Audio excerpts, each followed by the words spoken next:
Oh, yes. They left Brighton together on Sunday night, and were traced almost to London, but not beyond. They are certainly not gone to Scotland. And what has been done, what has been attempted, to recover her?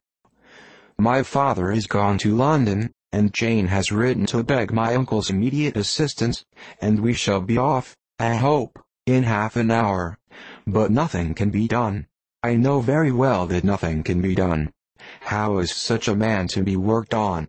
How are they even to be discovered? I have not the smallest hope. It is every way horrible. Darcy shook his head in silent acquiescence.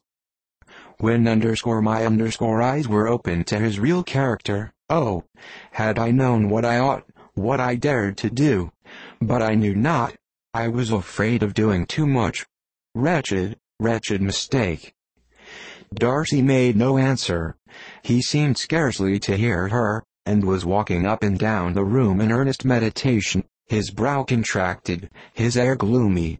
Elizabeth soon observed, and instantly understood it. Her power was sinking. Everything must sink under such a proof of family weakness, such an assurance of the deepest disgrace. She could neither wonder nor condemn, but the belief of his self-conquest brought nothing consolatory to her bosom, afforded no palliation of her distress. It was, on the contrary, exactly calculated to make her understand her own wishes, and never had she so honestly felt that she could have loved him, as now, when all love must be vain. But self, though it would intrude, could not engross her. Lydia, the humiliation, the misery she was bringing on them all, soon swallowed up every private care, and covering her face with her handkerchief, Elizabeth was soon lost to everything else, and, after a pause of several minutes, was only recalled to a sense of her situation by the voice of her companion, who, in a manner which, though it spoke compassion, spoke likewise restraint, said, "I am afraid you have been long desiring my absence, nor have I anything to plead in excuse of my stay, but real, though unavailing concern. Would to heaven that anything could be either said or done on my part that might offer consolation to such distress. But I will not torment you with vain wishes, which may seem purposely to ask for your thanks. This unfortunate affair will, I fear, prevent my sister's having the pleasure of seeing you at Pemberley today. Oh, yes. Be so kind as to apologize for us to Miss Darcy. Say that urgent business calls us home immediately. Conceal the unhappy truth as long as it is possible. I know it cannot be long." He readily assured her of his secrecy, again expressed his sorrow for her distress, wished a happier conclusion than there was at present reason to hope, and leaving his compliments for her relations, with only one serious, parting look, went away.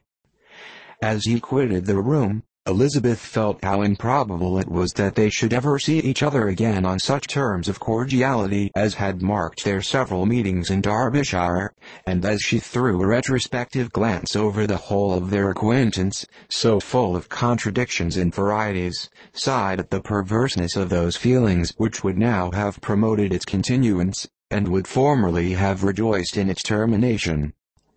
If gratitude and esteem are good foundations of affection, Elizabeth's change of sentiment will be neither improbable nor faulty. But if otherwise, if regard springing from such sources is unreasonable or unnatural, in comparison of what is so often described as arising on a first interview with its object, and even before two words have been exchanged, nothing can be said in her defense, except that she had given somewhat of a trial to the latter method in her partiality for Wickham, and that its ill success might, perhaps, authorize her to seek the other less interesting mode of attachment. Be that as it may, she saw him go with regret, and in this early example of what Lydia's infamy must produce, found additional anguish as she reflected on that wretched business. Never, since reading Jane's second letter, had she entertained a hope of Wickham's meaning to marry her. No one but Jane, she thought,